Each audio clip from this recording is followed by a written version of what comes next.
July 19th, 1994. In August 19th, 1984. Cologne, Panama, and Manassas, Virginia. On the night of July 19th, 1994, a small airplane carrying 21 passengers would leave Cologne, Panama, en route for Panama City, Panama, and it would explode shortly after takeoff. The bombing, widely regarded as a terrorist attack/suicide bombing, has left many unanswered questions. Who were the other parties involved with the bombing? Was this in fact a targeted attack at the Jewish population on board the airplane at the time? And was this attack related to another bombing occurring just the day prior in Buenos Aires that killed 85 and injured over 300? And also in today's episode, in Manassas, Virginia, the cold-blooded murder of a state trooper on the front steps of his home. Trooper Johnny Rush Bowman would be stabbed 45 times and left for dead, and to this day, his killer has never faced justice. Today on Unblurring the Unknown, a duo of true crime cases to keep you true crime lovers at bay. Today we explore the bombing of Alas Chiricanas Flight 901 and the murder of Trooper Johnny Rush Bowman.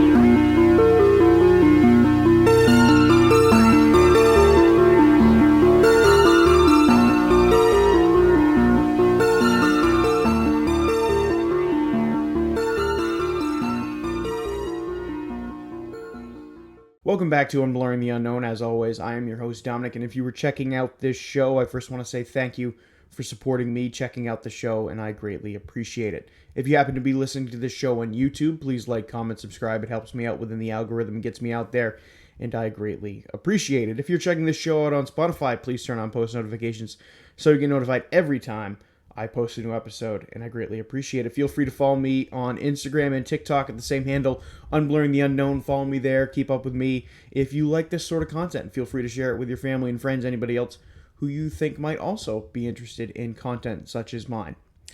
Now, today on the show, we have a couple of true crime topics for this week's episode. And first off, I want to apologize for not putting out an episode last week, as I was very busy through the Thanksgiving week. And instead of opting to throw together maybe a very last-minute episode, I decided to hold off on producing one last week and instead wanted to get back to your regularly scheduled episodes this week, make sure I have enough time to dedicate into this with research, script writing, the whole nine yards. I didn't want to kind of do a half-baked episode for you last week, so I just opted to just skip the week and take that holiday week off. Now, we have two very different ends of the true crime spectrum for you all today.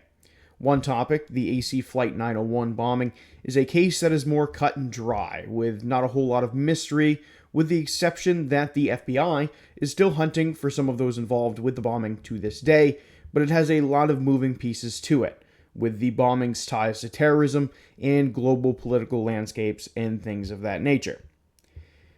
However, I am going to do this little disclaimer. And I've said it before on this show, I don't often talk about politics. I don't throw my personal opinions, my personal beliefs out in the episode, because the only thing that politics does nowadays is kind of divide people, and it causes people to argue and all sorts of things, and I can't believe I'm having to make a statement when it regards to somebody else's religion, but I just go online and I see all of these things that get spread about, no matter what it is, hate on every side of the aisle. It doesn't matter who anybody is. But normally I would not feel the need to say this, but of course Jewish people and things like that come up in this episode. I believe I might mention Israel a few times, as well as it does tie into the bombing itself. And I'm just going to say this, I'm not going to play a game or pick a side in the current conflict that is going on between Israel and what's going on in Gaza. I am merely going to report on this case itself, the AC Flight 901 bombing. There's going to be some other information that I'm going to tie in there with other terrorist attacks as well. However, I'm not going to be talking about that. I just want everybody to throw that out there. And like I said, I've stated before on the show that I steer well clear of kind of voicing my own political opinions, as well as kind of political topics in general, just because of the discourse they tend to have on us people for really no good reason.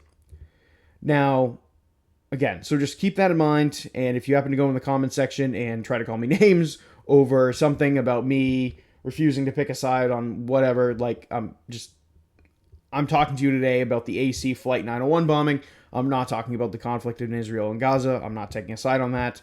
But I feel like nowadays, whenever you mention anybody, the Jewish people or anything like that, it's instant fireworks for really no good reason. So with that being said, I want to get that out of the way. And if you go into my comments section and try to start a discourse with me, I will delete your comment, just so you know. Because again, this is about the AC Flight 901 bombing. It is not about anything else. But also, today in the episode, we have a much different true crime story with the story of Johnny Bowman and the murder of Trooper Johnny Bowman, who had a wife, a family. He was a state trooper for the Virginia State Police, and by all accounts, he was a quiet and hardworking man who was seemingly killed for no reason. And we will dive into his story and case and the prime suspect, and which is still kind of classified as unsolved to this day. So with all that being said, let's first dive into the case of AC Flight 901 and what happened on the fateful day when an explosion would rock the cabin of the small aircraft and unfortunately kill all on board. Alas Chiricanas Flight 901 was scheduled to depart Colón City, Panama, en route for Panama City, Panama on July 19, 1994. The Alas Chiricanas plane, was extremely small and was only carrying 21 people in total, and it would leave from Enrique Adolfo Jimenez Airport in Colón City, which is also extremely small. It only services flights to Panama City, from what I could find.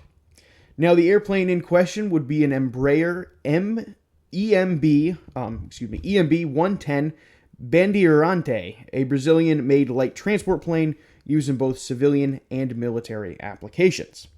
Now, this flight would take off as normally scheduled from Colón City. However, just 10 miles into the scheduled flight, a massive explosion would rock the airplane.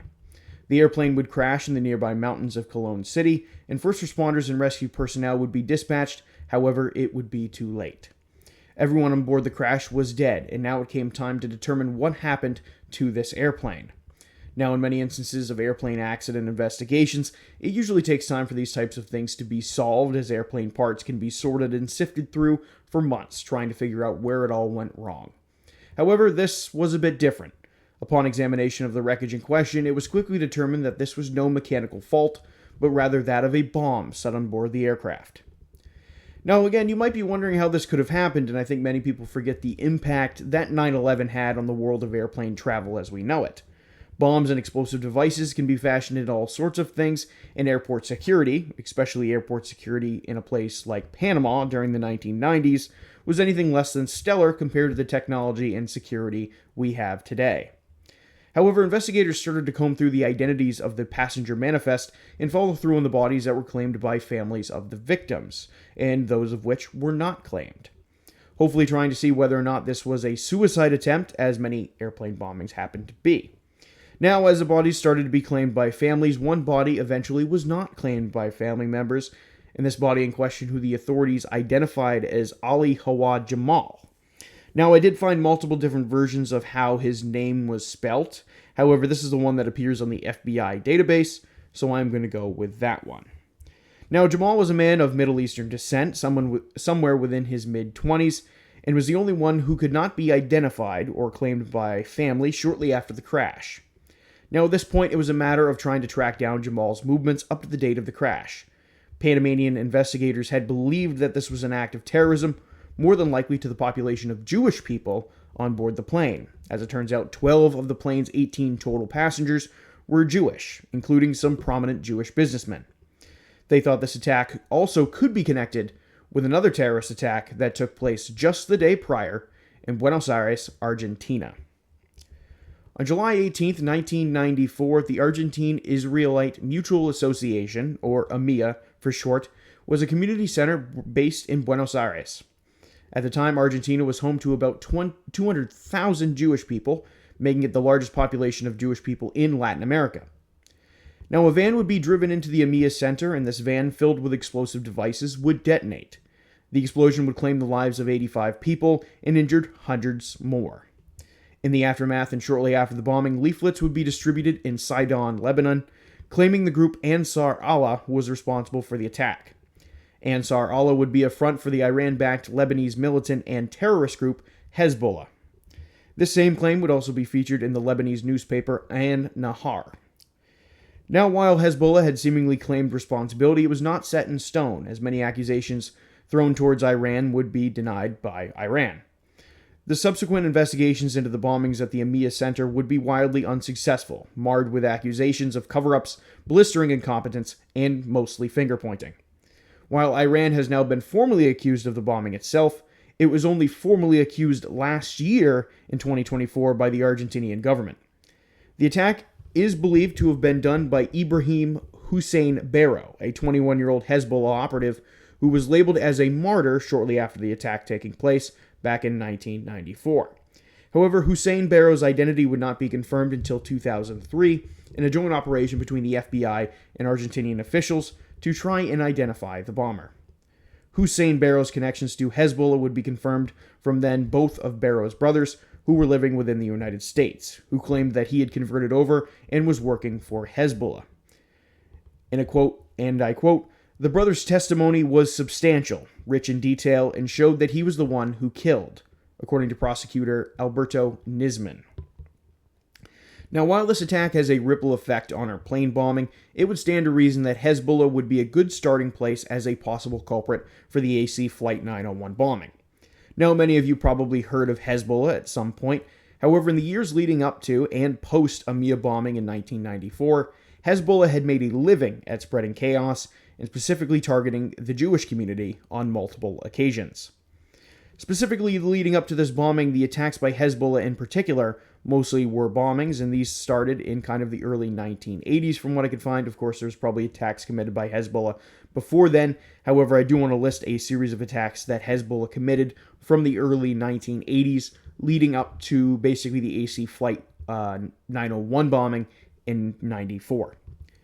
On May 25th, 1982, you had a Hezbollah operative exploding a car bomb inside of the French embassy in Beirut, and this would kill 12 people and injure an additional 27.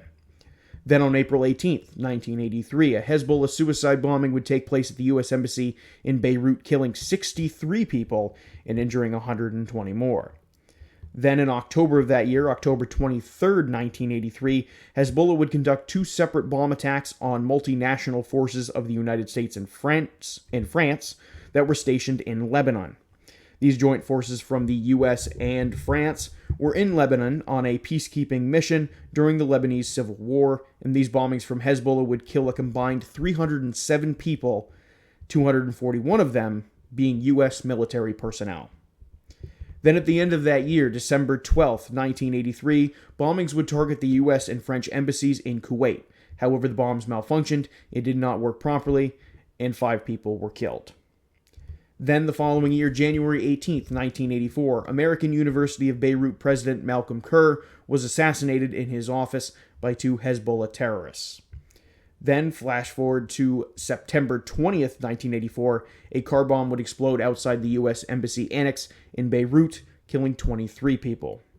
Then, in June 14th, 1985, TWA Flight 847 would be hijacked by Hezbollah and held hostage. U.S. Navy diver Robert Stetham would be murdered, and the plane was held hostage for ransom for weeks. Then, jump forward 7 years later, in March 17th, 1992, Buenos Aires would be targeted for the first time, where a suicide bombing at the Israeli embassy in Buenos Aires would kill 29 and injure 292. This bombing would cause the embassy building to collapse, as well as a nearby church, school, and apartment building. Many of the casualties were children within this nearby school, which collapsed because of the bombing. Now, because of all of these bombings, the bombings the day prior in Buenos Aires at the EMEA Center, investigators had good reason to think that AC Flight 901 was targeted by Hezbollah, and we have the claims from the leaflets for Hezbollah claiming responsibility. However, from Argentina and the United States' perspective, they did not come right out of the gate and say that it was Hezbollah, even though they were fairly certain it was. To this day, the FBI is still investigating this case of AC Flight 901 and looking for information regarding 3 men who were photographed within the Colón airport in Panama shortly before the airplane explosion.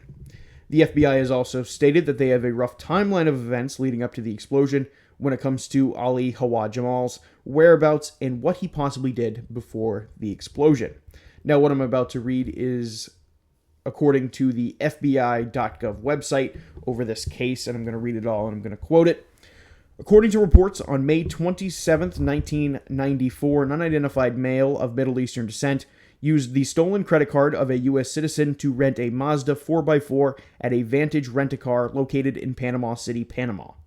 The next day, the same unidentified individual called the car rental agency and stated he wanted to rent a second car, a Jeep Cherokee 4x4, as his friend was using the initial car that was rented.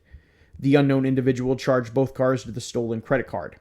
Both cars were later found abandoned near Tocumen Airport in Panama City.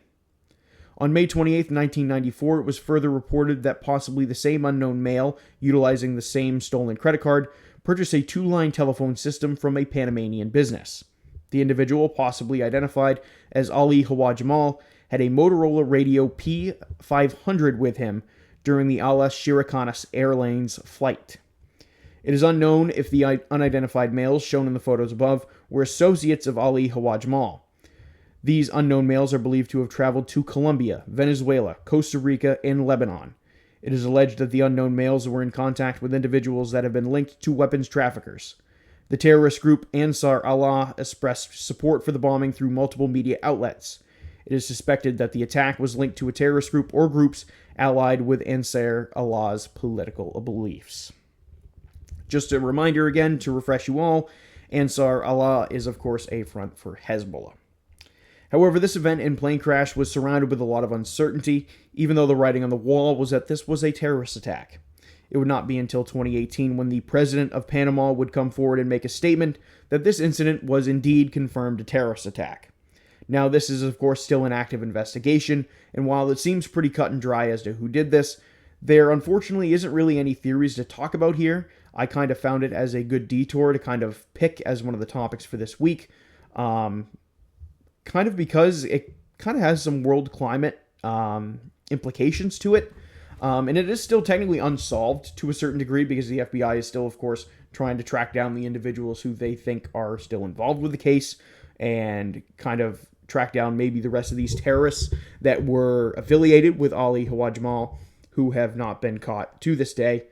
And I'm just going to say, of course, I hope that they are caught. This seems, of course, pretty cut and dry that this was probably Hezbollah. This was most likely a terrorist attack, even though for a long time that this was not the case. You can kind of go down a rabbit hole with this plane bombing and kind of go into everything else that kind of is associated with it and things like that, and how kind of people pointed fingers, but they didn't make direct accusations towards anybody, and that kind of goes back even to the EMEA Center bombing in Buenos Aires the day before, kind of the finger pointing that went around with that, because nobody really wanted to accuse anybody, even though they kind of knew who did it. At the time, there was kind of this hesitancy to immediately start pointing fingers, especially when it came to starting to point fingers at Iran, who Iran is basically claimed to back Hezbollah. However, again, in my personal opinion, again, and I hope in everybody's opinion who hears about this case, I hope that if there's anybody else affiliated with the Alas Chiricanas Flight 901 bombing, that they are brought to justice for those innocent lives who were lost that day in the bombing. But with our first topic out of the way for today's episode, let's move on to our second topic for today's episode over the murder of Trooper Johnny Bowman. 31-year-old Virginia State Trooper Johnny Bowman was at his home in Manassas, Virginia, where he would be, of course, home with his wife and daughter. Johnny was a Virginia native growing up in the town of Dublin and was one of 3 sons to his parents, Rush and Dawn Bowman.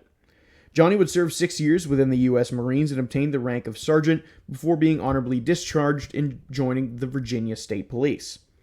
Johnny had been with the Virginia State Police for about 5 years up to this point, and on the night of August 18, 1984, Johnny had just served 2 different patrol shifts, one at a local fair and another at a local truck weighing station that day, and had to be up early the next morning for another patrol shift at 7 a.m.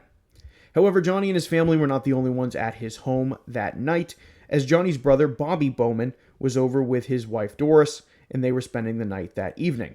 This would actually mark the first time that Bobby had been to Johnny's home since he and his wife Terry had gotten married. Now, when Johnny arrived home and had to be up early the following morning, Johnny, of course, went to bed early, and his 2-year-old daughter, Ashley Nicole, who goes by Nikki, would want to sleep with her father, so they did so in their upstairs bedroom. Also during that evening, Terry Bowman, Johnny's wife, of course, would be visited by a friend of hers named Melanie Worrell, who happened to be the wife of one of Johnny's closest friends and fellow Virginia State Police officer, Perry Worrell. During the night, Terry would bring Melanie back home to the Worrell residence, and when she arrived back home, she would decide to sleep on the downstairs couch of the Bowman home to try not to risk waking Johnny up and her daughter, since Johnny had to be up very early the following morning for work. At around 4:15 a.m. on the morning of August 19th, Terry would state that she was awakened by the sound of a ringing doorbell. She would go to investigate but did not see anyone at the door, so she found this a bit strange, but went back to sleep on the couch. However, a few minutes later, the doorbell would ring a second time. This time, Terry opted to not leave the couch, as she heard someone coming down the stairs, which would be Johnny coming to answer the door. Shortly after this, Terry recalls hearing the voice of somebody outside of their front door saying that they were from the power company. Johnny would open the door and a scrum would ensue. Terry would hear this violent commotion at the front door of her home, and when she looked, she could tell Johnny was being attacked by an unknown figure that Terry could not identify, with it being so dark in the entryway of their home. She could tell Johnny was being attacked, and she yelled upstairs for Bobby. When Bobby awoke, he ran downstairs and witnessed a shadowy figure standing over the body of Johnny, who was now lying on the entryway floor. Bobby would rush down the stairs and order the attacker off of his brother.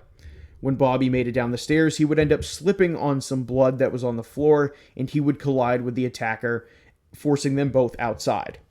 After a short struggle outside of the home, this mysterious attacker would flee the Bowman residence, and Bobby gave pursuit, but ultimately would lose the attacker. Back inside the Bowman house, it had been discovered that Johnny had been stabbed numerous times, and his blood was strewn across the floors, the walls, the ceiling, and all throughout the entryway of the home. 911 was called, and the extent of Johnny's injuries were extreme. Johnny had been stabbed anywhere from 40 to 45 times. That number differed depending on what source I found, however, it was somewhere within that range. Roughly 45 minutes after the attack took place, Johnny Bowman would succumb to his injuries and pass away at Prince William Hospital. The entire attack would last roughly only 3 minutes. However, what stands out about the attack is that during it, Johnny's pulmonary artery would be punctured. This would cause him to collapse on the floor, and even during this, when he had collapsed on the floor, the attacker could have presumed at this point that the job was finished. However, they continued stabbing Johnny's body while he laid on the floor of the home, showing, of course, a deep level of aggression, but also emotion. This was someone who, on the surface, had a deep hatred for the man if they continued stabbing him after he had fallen to the ground. Shortly after the attack, descriptions varied on the identity of the attacker of Johnny. Terry would not get a good look at the attacker at all because it was dark, and while Bobby claimed that the attacker was a black man, roughly 6 feet tall and weighing 180 pounds. Now, at the Bowman home, a wig, black aviator sunglasses, and a construction hard hat were all found at the scene, indicating that the attacker was wearing a disguise of some sort when they were at the door, but discarded it at some point during the attack or pursuit afterwards from Bobby Bowman. Bloody footprints were also discovered outside of the Bowman residence, and while the knife used to commit the stabbing was never found, investigators believe that it was a folding knife with a 4-inch blade that was the murder weapon. Now, what makes the entire case stand out was that this was not a state trooper killed on the line of duty, but rather off-duty, and in his own home, and with his trooper cruiser parked out front. Now that, of course, now makes it extremely unlikely that the attacker chose his or her victim, at random. They would have known that a state trooper lived there, and the idea of just a random person going into a house where a person clearly owns firearms would probably not be a great idea. Now, the Virginia State Police spared no expense in investigating the crime. However, the case would stall at numerous points, and a large chunk of the investigation would not be fully disclosed to the public. However, as the investigation continued, the Virginia State Police did release a statement that they felt like a prime suspect had been identified and that an arrest could be coming soon. Later on, they would say that the identity of that prime suspect would be Perry Worrell, Johnny's co-worker and fellow state trooper at the time, and one of his closest friends. This would come as a total shock to many within the community, as they could not figure out why Perry, one of Johnny's closest friends, would have a reason to kill Johnny. However, this statement would also contradict the description given by Bobby Bowman, stating that the attacker was a black man, where Perry Worrell is white. However, the Virginia State Police did go on to state in a following statement that they still did not truly understand the motive of the crime itself, but stated that it was not a love triangle between the Bowmans, Johnny and Terry, and Perry's wife Melanie, or any kind of extracurriculars going on between the Bowmans or the Worrells. Now, I do think that this is interesting to note, and of course we will circle back to it here a little bit later. Now, to add doubt to the Perry being the killer theory is that shortly after the murder, Perry would take a leave of absence from the Virginia State Police due to emotional distress and medical reasons. Perry would leave the Virginia State Police after he was fully named as a suspect, so pretty much he would only be named as a suspect once he had left the department, leading many to now retract statements that maybe a cover-up could be going on within the department. During a statement in which Perry was named as a prime suspect, he was working his new job as a tow truck driver and was no longer with the Virginia State Police, meaning that realistically, the Virginia State Police and any other law enforcement agency would have no reason to cover up the crime internally. In addition to this, the Virginia State Police and other law enforcement agencies had stated on numerous occasions that the murder of Johnny Bowman was not going to be confined within one department, and enlisted multiple other agencies to assist in the investigation, and that if in fact the crime was done by a Virginia State Police or other police officer, that they were going to be brought in and prosecuted regardless of their law enforcement routes. Now, while Perry Worrell was listed as a prime suspect, and many within the Virginia State Police described Perry as a quote-unquote walking time bomb, Perry was never arrested for the murder of Johnny Bowman, leading many to be equally confused as to why a statement was made about an arrest only for it not to come. Now, it is important to note that law enforcement said that they were not going to pursue an arrest on a suspect of interest if they were not going to be able to get a slam dunk conviction, leading some to theorize that perhaps Perry was not arrested because of the description given by Bobby Bowman during the night of the murder, as that would have been something that the defense would have narrowed in on. Bobby's description contradicts that of Perry's physical description, and this could have led to an innocent verdict. Perhaps there was evidence pointing to the crime being done by Perry Worrell, but they were worried if they pursued a conviction that the case would ultimately fall flat, and Perry would subsequently flee before they could find additional information linking him to the crime. Now, unfortunately, we will never know the true story from Perry Worrell, as he would pass away in 2015. However, Johnny's daughter Nikki, who is now fully grown up and in law enforcement herself, debates why her father answered the door that night without protection, considering it was 4:15 in the morning, and an unknown individual was at the door and you happened to work as a police officer, where oftentimes you could encounter combatant individuals who don't care for what you do or how you did your job. It is strange that Johnny did not come to the door that early morning without his weapon. Now, while the case of the murder of Johnny Bowman is still unsolved, many think that Perry Worrell is still the prime suspect. However, we do not know that for certain. Other press statements made by law enforcement state that they have investigated all manners of leads, going all the way back to even looking through and interviewing those from Johnny's past criminal cases, and even traffic stops. They also stated that there were other suspects as well, and as the years have gone on, it seems like they have shifted their focus away from Perry slightly. However, no statements have been made saying that Perry Worrell has officially not been removed as a suspect. Now, when it comes to theories, we are incredibly limited. Many online speculate that this is in fact was Perry Worrell who killed Johnny Bowman, and that in some sort of rage out of the fact that he thought his wife was having an affair, killed Johnny. However, this to me doesn't make any sense. First off, the police said that this was not a love triangle or lover's quarrel or anything like that. Secondly, Melanie was at the Bowman house earlier in the night with Terry. Now, what I could find was that a rough timeline of events what I could not find was a rough timeline of events of when Melanie was at the home, or whether or not Perry thought that Melanie could have been going over to the Bowman house because of some affair-related things. But overall, that theory doesn't make a whole lot of sense, especially considering law enforcement has kind of debunked that theory, even though that's kind of the only theory the internet has. Law enforcement has seemingly debunked it. But it is, on the flip side, really the only theory we have. Now, in my personal opinion, this, to me, is clearly a crime of connection. The attacker chose Johnny for a reason we don't fully understand. They would have seen the cruiser in the front driveway. They would have known who was going to be in the home. I would also suspect that they would have maybe known that Johnny was going to answer the door, as if it was Terry who opened the door first, who knows what could have happened. While Terry did check to see if anyone was outside of the front door, she never opened it and claimed no one was there on the first doorbell ring. This very much, again, in my opinion, was a crime of connection and a crime of emotion.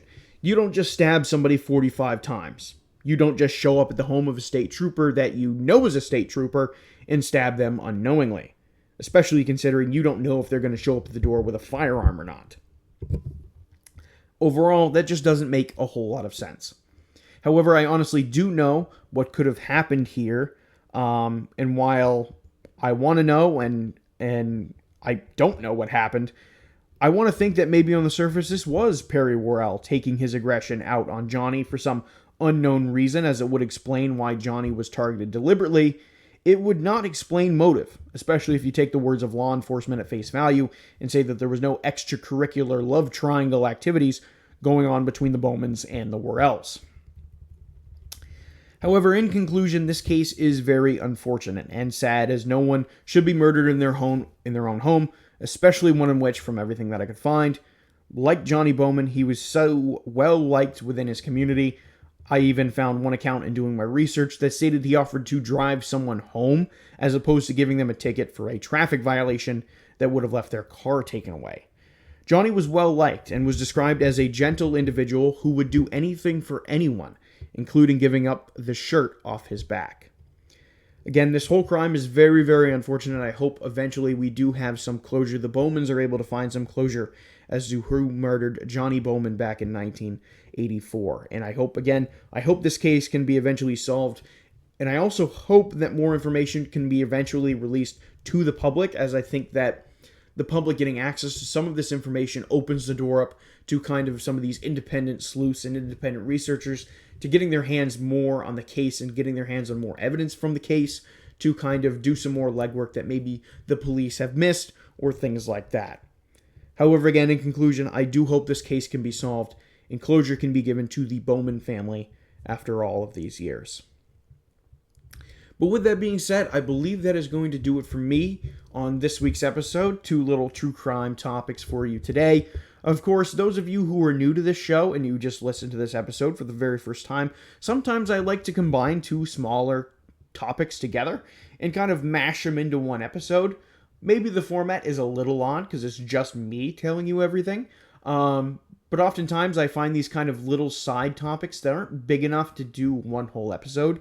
So I kind of rather than not cover them, I'd rather just mash them together and tell you about 2 different little things that I could never tell a full-on episode about and kind of present it to you that way.